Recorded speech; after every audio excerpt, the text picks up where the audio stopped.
Hello, my beautiful people, on this very sunny and warm Valentine's Day. Happy, happy, happy day. Whether you are single in one of those it's complicated situations, maybe you are in a situationship, God help you, I'm praying for you. If that's the case, no fun. What else? If you are happily, blissfully married, sending you some great vibes. If you're just about to get divorced, sending you also great vibes, and hoping that you invite me to your breakup party, because we all know that I love those. Super important to do. And if you are a mistress or boy toy or whatever, happy Valentine's Day. Maybe you are single as a Pringle like me. Happy Valentine's Day to you too. And I hope that you are able to spend today or whenever you happen to be listening to this. It seems like a lot of folks are actually listening to this podcast in order, which is kind of wild. So whenever you're listening to this, whether it's Valentine's Day or not, please love on yourself. Do something that makes you happy. Buy yourself some flowers, and no, I don't care about that Miley Cyrus song. Get yourself something yummy to eat, chill out in bed all day with a cozy blanket, take a bath, go for a nice, luxurious, long walk in the woods, whatever makes your heart sing. I hope that you can spend some time today to just sink into that and enjoy. So this is actually the second time that I'm attempting to record this.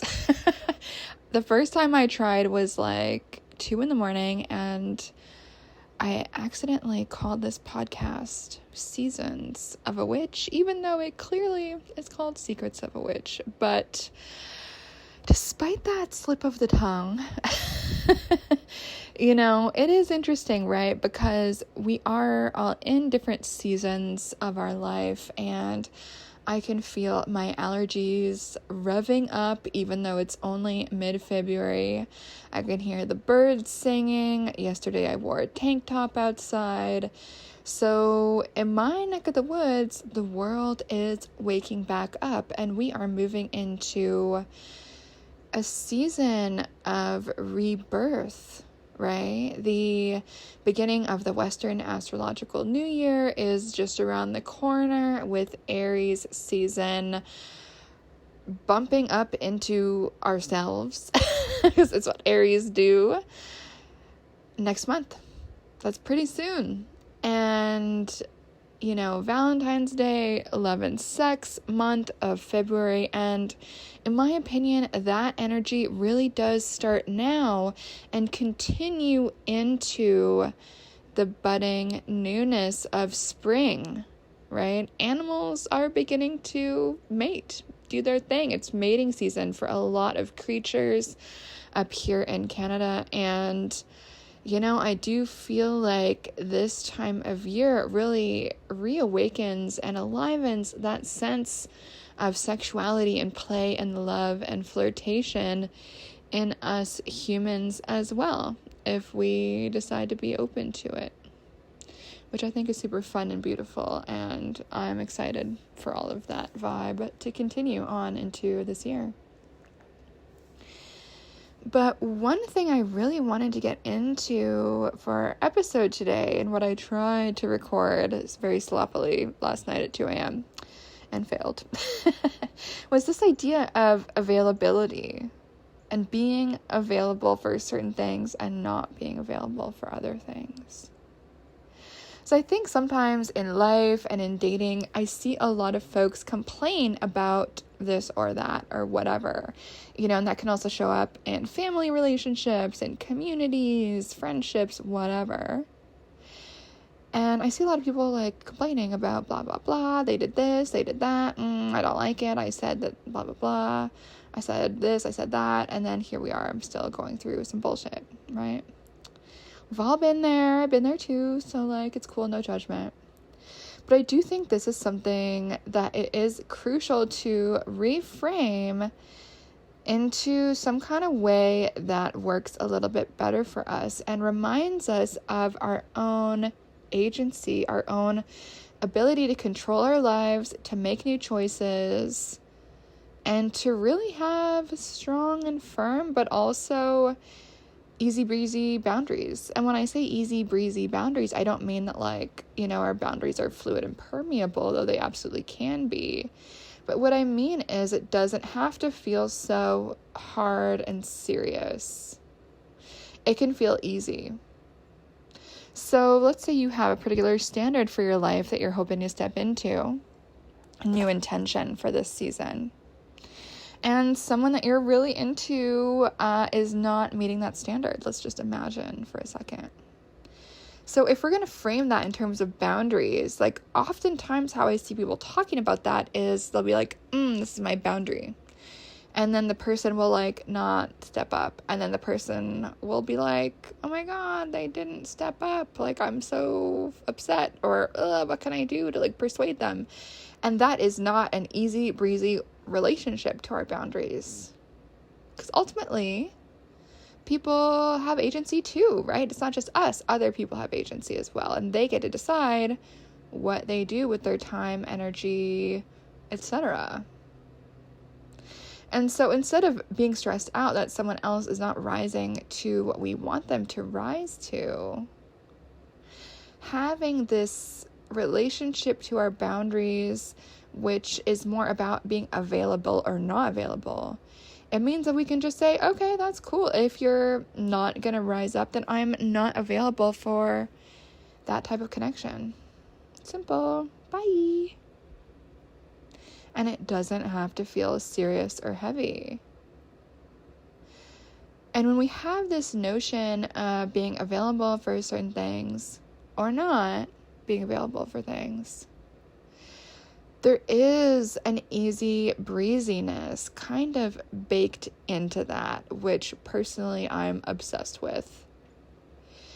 Because what it is, it honors our own agency, it honors the agency of others, and it's not this grasping, clenching, controlling energy. It's more about release and allowing that sand to fall between our fingers and fall back onto the beach, rather than, trying to force it into something to take it home with us. People are going to do what they want to do. And no matter how amazing and badass and beautiful and sexy and handsome you are, there are some people who just are not for you, or they're not healed enough to meet you or rise to who you are and what you are. And it's in all of our best interest to just like let that go, goodbye with a kiss, and don't really give it any further thought. So let me talk a little bit more about this notion of being available or not available.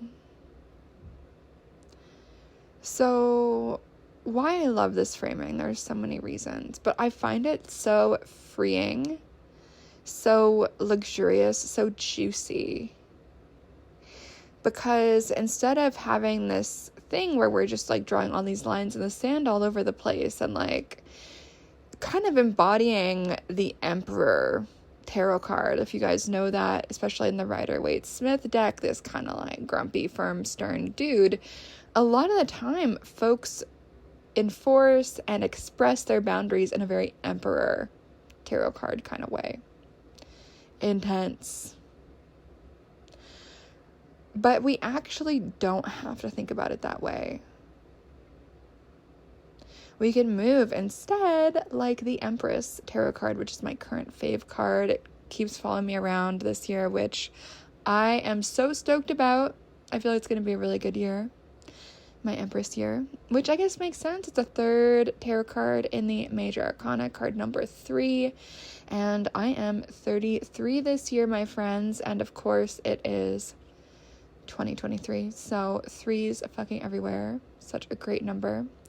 Full of creation and birthing of art and love and so many other things. So we love it. But my point here is the way the Empress deals with boundaries is a lot more, am I available for that or am I not available for that? So if someone is, let's say you're dating someone and they're like, I don't know, kind of flaky. They're kind of hot and cold here and there. It's like kind of confusing. They don't really make that much time for you. It's like, what's happening? Do you like me? Do you not like me? Blah, blah, blah. And you know, what you could do is you could confront them and be like, what's going on? What are we? But to be honest with you, I personally wouldn't recommend that. That would be a more Emperor tarot card way to do things. Firm, boundaried, labels, numbers, lines in the sand. An Empress tarot card way to deal with that would be like, you know what? I am not available to spend time with anyone who is so flaky. I'm not available for flakiness in my relationships. I'm not available for mixed signals. And then so you become the one to step off, and you become the one to say no and cut off a situation. You can decide, I'm not available to be mistreated. I'm not available to be ignored. I'm not available to be ditched or ghosted. And I know I use this example with dating, but to be honest, this could happen in other areas of life too. So some of y'all who followed my story will know that I'm not in touch with my fam for many good reasons. One of the best things I've ever done. But there was a blip of time during the pandemic when my dad, I think, had a come to Jesus, I could die soon moment, and did try to be friends with me again. And at first I was like, okay, cool, let's see how this goes. Because to be honest, he was a really fun, interesting, smart guy to grab dinner and drinks with. Really cool, interesting, fun person in a lot of ways. But I noticed that he didn't do what he said he was going to do. He didn't call me when he said he was going to. If we had plans, he would disappear and flake out. If I said, hey, this is something emotional that I want to talk about, he would just randomly change the topic. And I could go on, but I won't bore you guys with all that. That's what my point basically is instead of me constantly saying my boundaries, which I did at first. My cat is gonna say hello. Awaz says hi. She agrees with this, apparently. But, after I stated, hey, that doesn't feel good when you do ABC, and then the behavior didn't change, what I basically decided was you know what? I'm not available to be ghosted on. I'm not available to be flaked out on. I'm not available to be ignored. I'm not available to be treated in such a disrespectful and dismissive way. And I had to realize, I don't allow anyone else in my life to treat me this way. So why am I allowing my own father to treat me this way? Weird. And so once I realized that, I really had to take some action, right? Because when we realize, I'm actually not available to be treated this particular way, we can't control anyone else, but we can control ourselves. So what I had to do was to take 20 big steps back. And, he didn't step up, and that's okay. We can't control other people. We can only control ourselves and how we react and how we behave. And so, if I say, hey, I'm not available to be treated disrespectfully, that actually means I have to move my actions in accordance with that, rather than continuing to allow myself to be available to be disrespected.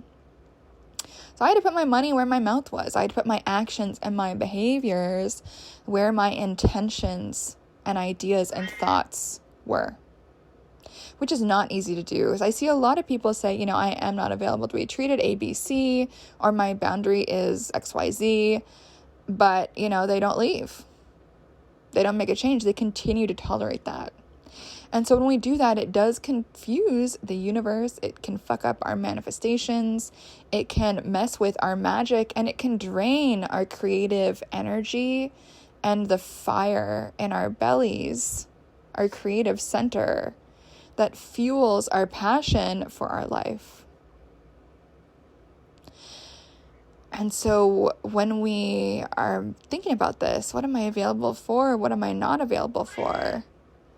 we really have to act in alignment with our intention. And that's the hard part. But it's also what the work is. And that is what doing magic is really all about. And my cat clearly is just backing me up on this. So if you don't believe me, listen to her because she knows. And hilariously, Awaz was adopted on Valentine's Day maybe 12 or 13 years ago. So that is kind of crazy. My little baby old lady cat. So she agrees, listen to her. And so whatever is going on for you this Valentine's Day, I don't want to make this episode too long, so I'll wrap it up. But really think about, what are you available for? How are you available to be treated? And if you find that the folks around you, again, whether that's family, friends, lovers, someone that you're married to, whatever, if you find that that just isn't up to snuff, what are you going to do about it to make your life more in alignment with your intentions and your vision and your dreams? That's what magic is all about, right? Manifesting and creating the life that we want. Art is life, is magic, is life, is art. So I'll leave you with that, my beautiful folks. I hope you have some fresh flowers next to you. I hope you are smelling a gorgeous candle. I've got an amazing Lily of the Valley candle next to me right now, and it is so dreamy. All right, beautiful people. I hope you've enjoyed this episode of Secrets of a Witch with me, Sabrina Scott. You can creep a little bit more about me and what I do at sabrinamscott.com, and of course say hello on Instagram at Sabrina M. Scott. Catch you next time. Bye.